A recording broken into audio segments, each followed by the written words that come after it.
coordination, the agility they call it, and also the reaction time. My name is Glenn Koldenhoff. I'm from the Netherlands, riding for Monster Energy Yamaha Factory MXGP. Glenn Koldenhoff's a really interesting rider. We've watched him over the years beat the very, very best riders out there in the world. He's proved it on 2 occasions now. It's 2 of the biggest events, the Olympics of motocross. Watching Glenn at Redbud, the track was really, really hard. It rained for 2 days non-stop. You could hardly even walk around the pit area, let alone what it was like to actually be on a track. And we watched him dismiss every other rider out there, including some of his fiercest rivals like Jeffrey Herlings. Final lap. Wow, what a statement. Confident he is. What a statement. Great ride for the Red Bull KTM rider out of the Netherlands. And he's got a massive round of applause as well. And that is a personal achievement. Race 1 with a win. He was so ecstatic with that. But to go 1-1 just like Anstey last year. Fast forward 12 months and Glenn done exactly the same thing again. He beat the best in the world. There's no reason why he can't do the same thing this year to win the World Championship. But what a moment, what an experience. And it'll be a big moment as well because Koldenhoff comes out of the final turn. He goes 1-1 again, this time on home soil. The Netherlands win for the first time. Yeah, definitely, it was highlight last year already in Redbud, but now this time double gold, doing it with Team the Netherlands in front of our king is something special. And the crowd was amazing today. Every single lap I came by the grandstands, I heard them, and it's been an amazing weekend and something we will never forget, that's for sure. Anyone who knows of Glenn Koldenhoff and has followed his career thinks of him as a KTM rider. He was on one in MX2, he was on one for the overwhelming majority of his MXGP career, save 1 season on a Suzuki. So for him to suddenly appear on a Japanese bike, a Yamaha, is really going to take some getting used to, and it's a big commitment from his side because he had everything he needed at KTM, or Gas towards the end. I've been 5 years with the other brand, and to change to a new brand is always a bit difficult, I would say, in the beginning. But I think factory bikes in general, they are all not that bad. And it's just I need to get used to the handling of the bike, and it reacts different in different places. And yeah, I felt like we had 2 months now, and I'm pretty much used to the bike, and yeah, we are just finalizing things, to make the bike even more built for myself. And this is going on a good way, so I'm happy so far. Glenn is a kind of course, sand rider, due to the fact that he's a Dutch rider, but he got some skills that are not common. I never understood how it's possible that he never put everything in the same season, together, because he has some of the best end of the season ever, I guess, with victories and with incredible races at GP of the Nations, like he did in Redbud in America. When conditions are really tricky and demanding and physical, it's really a good rider. It's a strange one with Glenn because people think of his last 2-3 years and they think of his GP wins, they think of his podiums, they think of his Motocross of Nations success.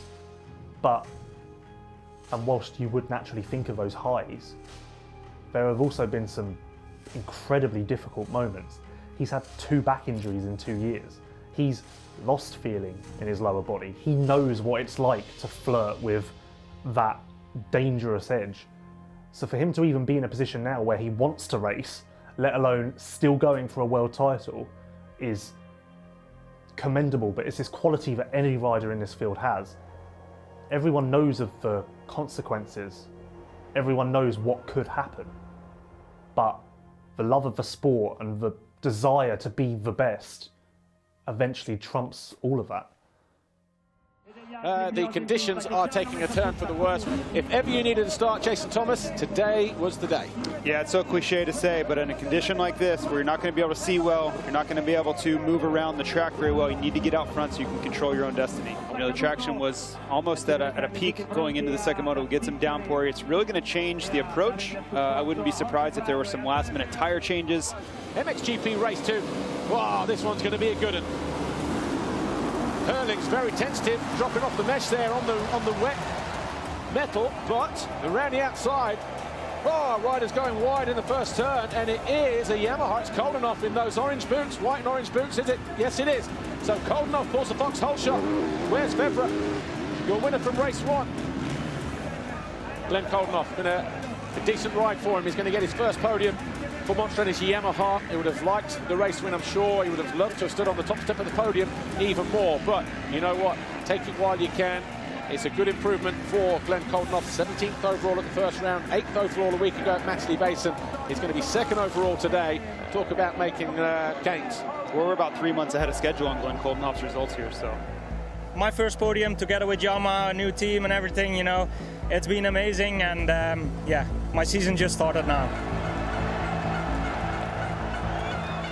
I think the passion for this sport, you know, it's what I love. This is my life, and I think it will stay forever. And you know, every day trying to improve, to be better. Every single year, every single week, every single day, you know, putting the maximum effort, and try to become the best one day. So that's always been the goal, and it will always be like this. Glenn Koldenoff, Monster Energy Yamaha, born down the road, pleased that there's a home GP here at Os, his home circuit. He looked good in time practice as well. I think I'm pretty good at focusing at myself, you know, and you need to stay realistic. And I've been close in 2019. I was third in the championship, and obviously last year, you know, I had an injury. But I feel like I'm a guy which still improves every year a little bit, and I feel like I'm a quite consistent top 5 guy, but I need to step it up to consistent top 3. And it surprised me, honestly, it surprised me a lot. He's doing pretty well. He got also some bad luck with a crash like in the second moto in Os that took him away from a possibility to fight for a podium and maybe also for a victory. 110 metres or thereabouts into turn 1. Clean through there in the first race and at the bottom of turn 2, and once again it's Febvre, but around the outside, Jorge Prado, Ryder down at the back, and Ryder's down. Oh, end over end, different riders going over the bars. He's won GPs from time to time. He's won motos from time to time. But to reach that next level and be there consistently is a whole different ballgame. Maybe sounds like a small step, but it's in the end, you know, it's quite a step. But I feel like I've all the things around me which can make me to do this step, and I'm confident. I'm putting everything in it, and yeah, hopefully it will come out one day.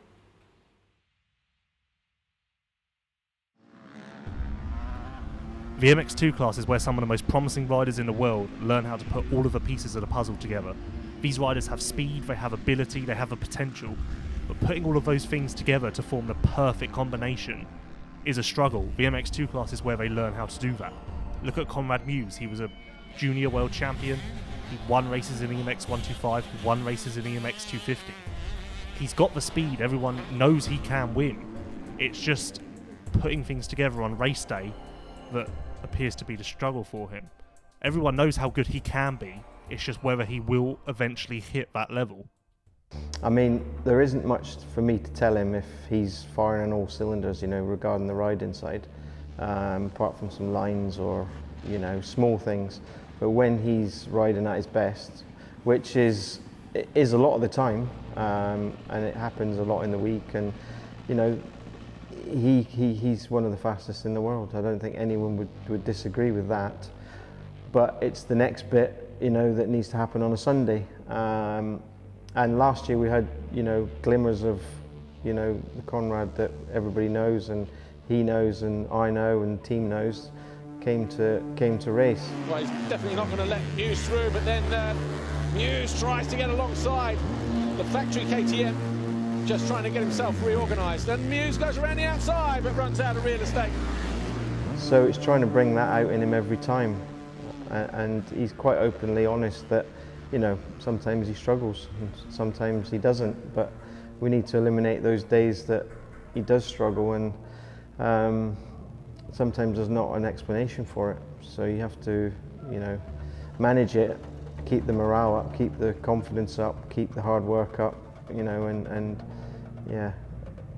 You know, in this game, results give you the confidence. Results breed more good results. And yeah, I mean, sometimes in the morning you can tell when he comes in, you can tell it's going to be a good day because he's kind of got like his head's up, he's got a little bit of swagger, and you can just tell, yep, today's going to be a good day. We've had a few of those days. Like Spain last year was one that just the mood was easy, and you could just tell. And then other days you can sort of tell it's not going to happen. Like yeah, you know, as soon as I got here on Friday, I looked at the track, and straight away I knew that I was going to feel comfortable around here.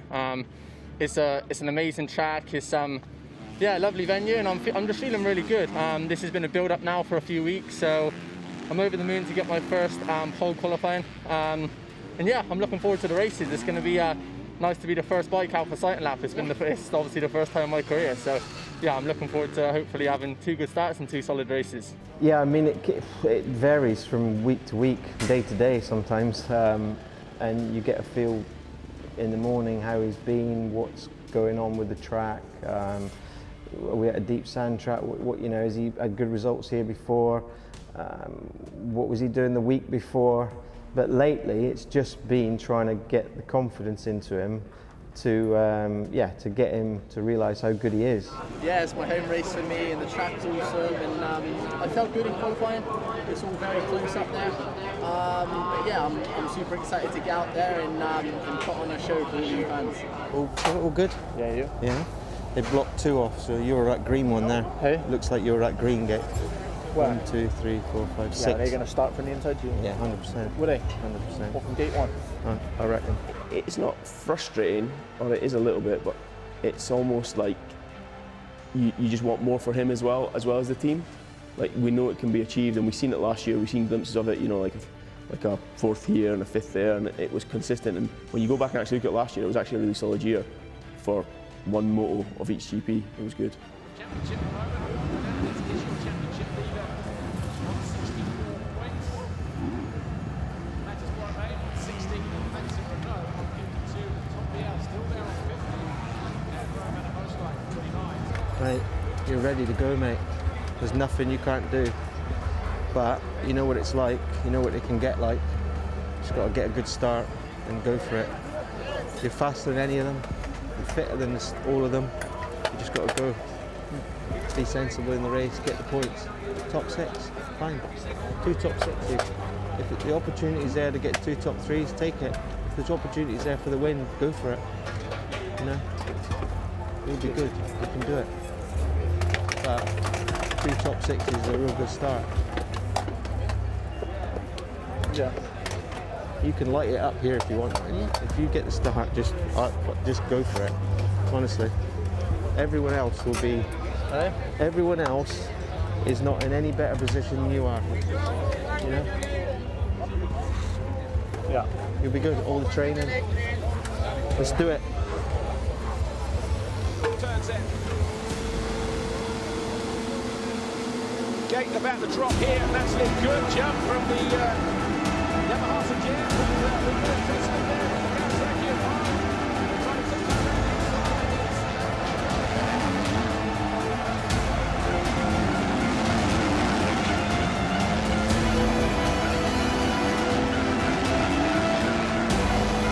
Maxim Renault.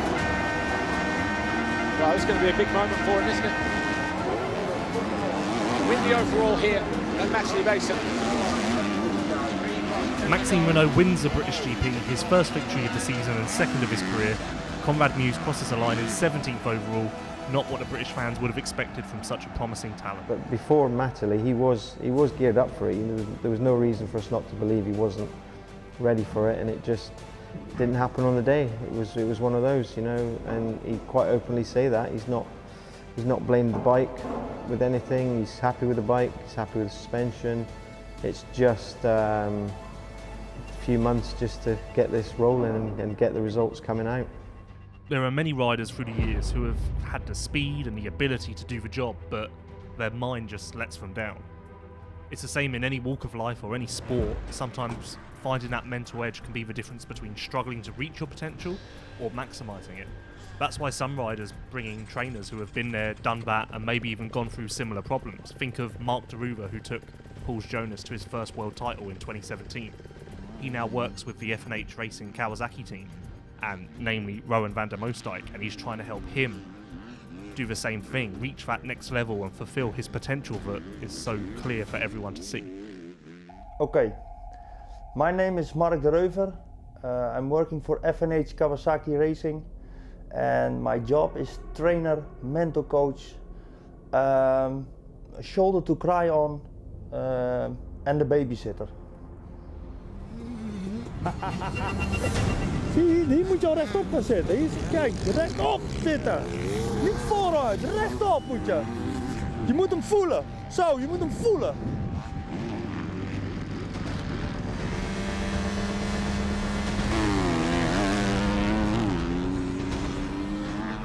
No, I can say that the training on the track, what I do with them, is 40% important, and I say 60% of the mental side. It's a lot. It's much more, because I know he can ride really well. You know, of course, you can always be better, and I see every time I see things, but it's more the mental side you need to work on. And that showed also, because like that last motor in Lommel, that was the only race I really saw my Rowan, let's say. That last moto in Lommel. He was so good, he was completely relaxed, he was good, you know. Great ride this from the F&H Kawasaki. Haven't seen too much of him, but he is also on the verge of making his own little piece of history. Rowan van der Moosdijk, the F&H Kawasaki rider, finally wins a race in MX2. Still in the last few weeks, I'm 3 years now with Mark, and still in the last few weeks I still learn from him. He always has new things, and then when in the night I lay in my bed, I think, yeah, how is this possible? I thought, like, this year, what can he say about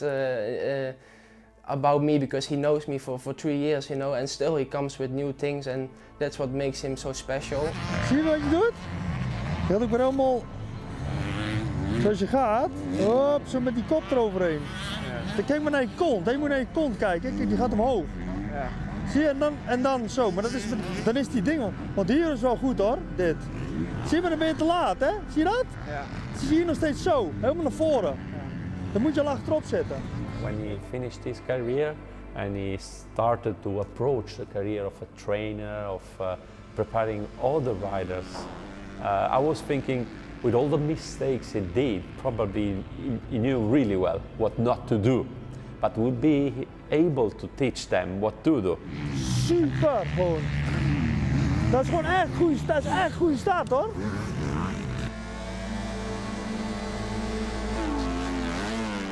He needs to know that what he's capable of, you know. And sometimes I think he forgets that, or I don't know what's in his head, you know. I try to reveal that also a little bit, but he needs to be more sure of himself, and he knows that. And when he's sure of himself, you get a repeat of that European Championship here and that last moto in Lommel. Of course, you cannot be always first, because you have pile-ups in the start or something happens, but that's motocross. But he needs to start believing in himself before the start already. It's important. Yeah, of course, home GP is always a bit different. I want to do good here. The crowd is amazing. It's nice to be back with them. And yeah, I want to give them something back. And I've been quite consistent the first few rounds, and I want to be on the box. I always had it a little bit, also when I was younger. I became a few times Dutch champion and still thought that some guys were better than me. So I think it's also a little bit of myself. But yeah, also when Mark say to me how good I am, or many other people, yeah, there's still a little bit of thought that maybe someone is better, and that needs to be out and yeah. Next two, race one, 30 minutes plus 2 laps about to get underway here. Who will it be that grabs that all-important foxhole shot? The 5-second border's turn. Brace yourselves. From the middle of the box, the gates came yesterday in the European Championship races, and already swinging wide, and maybe wider than they needed to be. 1 or 2 riders.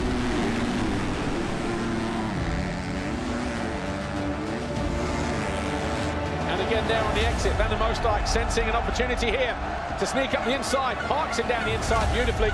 Van der Moosdijk now up into 3rd place. And Van der Moosdijk, good through that long sweeper and into the face of the jump because he got alongside Rennie Hoffer and has easily taken 2nd position. Well, the problem is in my whole life, until today, I cannot lose. I hate losing. That has been I think we say it in Holland, the red line in my career. For the final time. Oh, a couple of itchy trigger fingers there. So Geerts leads, De Wolf 2nd, Beaton 3rd, Guadagnini 4th, Fernandez, Renault, Hoffer. Fans on their feet. Oh, around Van der Moosdijk. Disappointment for the F&H Kawasaki rider. Can't believe it. The bike has let go on him, it appears. Judging from the body language there. Yeah, I know what I can do. I proved it a few times last year. I know I can win. I showed it, but I just want to be more consistent and fight more for the podiums. And I think when you can do that, you will be up front in the championship standing. So that's my goal, and of course to be a world champion. But in the end, the cool, decisive riding of Jago Geerts won out. He wins here in Os. He wins both races. A huge victory for the Monster Energy Yamaha rider. That feeling that the guys give me when they're on the podium, I also cry many times because it's my passion. It's what I do. When I live for this, you know. I live for winning. And the feeling you get when you win, doesn't matter what people say, it's impossible you can get that with money. It's not possible, that feeling. So I want to push that also on everybody's heart. Go for it, you know, and try the best you can and never give up. Nothing is going to be the feeling ever after your motorsport career.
The CP International presented by Rolex returned to Calgary this weekend at the CSIO Spruce Meadows Masters for the 3rd of the 4 equestrian majors in 2022.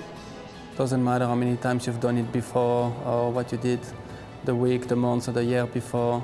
The courses are always completely different, so it's probably an advantage to know what to expect, but still it's very different every year. This year you can see in the field the CP International presented by Rolex is the best of the best. What's really unique is that when there's 40 entries, there's almost 40 people that can win it. So it's anybody's game on Sunday. It's the toughest round of show jumping that I've ever jumped in my life.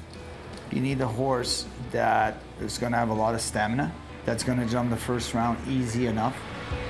if you've asked too much effort and you've gone clear, you're not going to make it the second round. You got to try to give it as much confidence in the first round that it comes back for a battle. The first 2 rounds of the CP International presented by Rolex proved very difficult indeed on Sunday, with only 3 pairings qualifying for the jump-off. First out was Rolex testimony and defending champion Steve Gerda on Venard de Cerisy, who, despite delivering the fastest time, could not reproduce the precision of his earlier rounds. And after Gilles Thomas finished on 8 faults, it was up to Rolex testimony Daniel Deusser to delight the crowd. A 3rd clear round in a time of 45.78 aboard Killer Queen VDM. The German has now won 3 majors in the last 12 months. I needed a couple of seconds to realize what actually happened, but no, then I was really proud. Being part of that Rolex Grand Slam here again and winning one of the majors is an unbelievable feeling, and I'm very proud of that. The Rolex Grand Slam of show jumping returns in December for the CHI Geneva.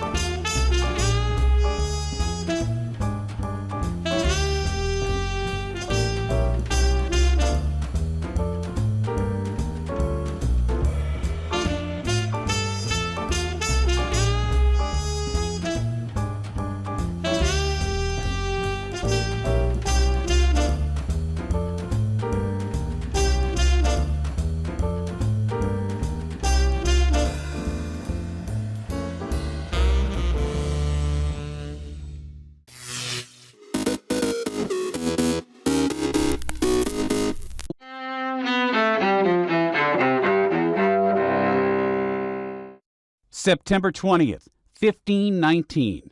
Ferdinand Magellan sets out from Spain on a voyage to find a western passage to the Spice Islands in Indonesia. The Portuguese explorer is killed in the Philippines, but one of his ships eventually becomes the first to circle the world. 1958. In New York City, a brush with death for the Reverend Martin Luther King Jr. The civil rights leader is seriously wounded when an apparently deranged woman stabs him during an appearance at a department store. King recovers from the attack. 2005. Simon Wiesenthal, the Holocaust survivor who pursued fugitive Nazis for decades after World War II, dies in Vienna, Austria. He was 96 years old. 1934. You have been through this 100 times. I need to know. Where do you find your courage? Sophia Loren, the Italian movie actress who became a global sex symbol, is born in Rome. And 1973. What's billed as the Battle of the Sexes takes place at the Houston Astrodome. That's where tennis star Billie Jean King defeats Bobby Riggs in straight sets. Also that same year, singer and songwriter Jim Croce dies in a plane crash near Natchitoches, Louisiana. He was 30 years old.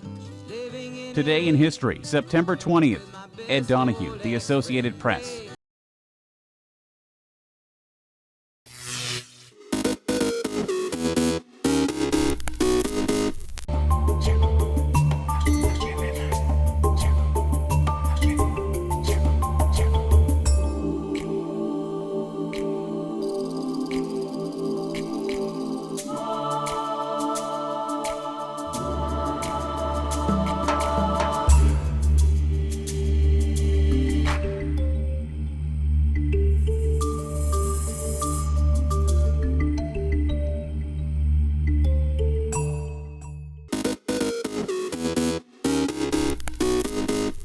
Welcome back in our studio, and in today's news,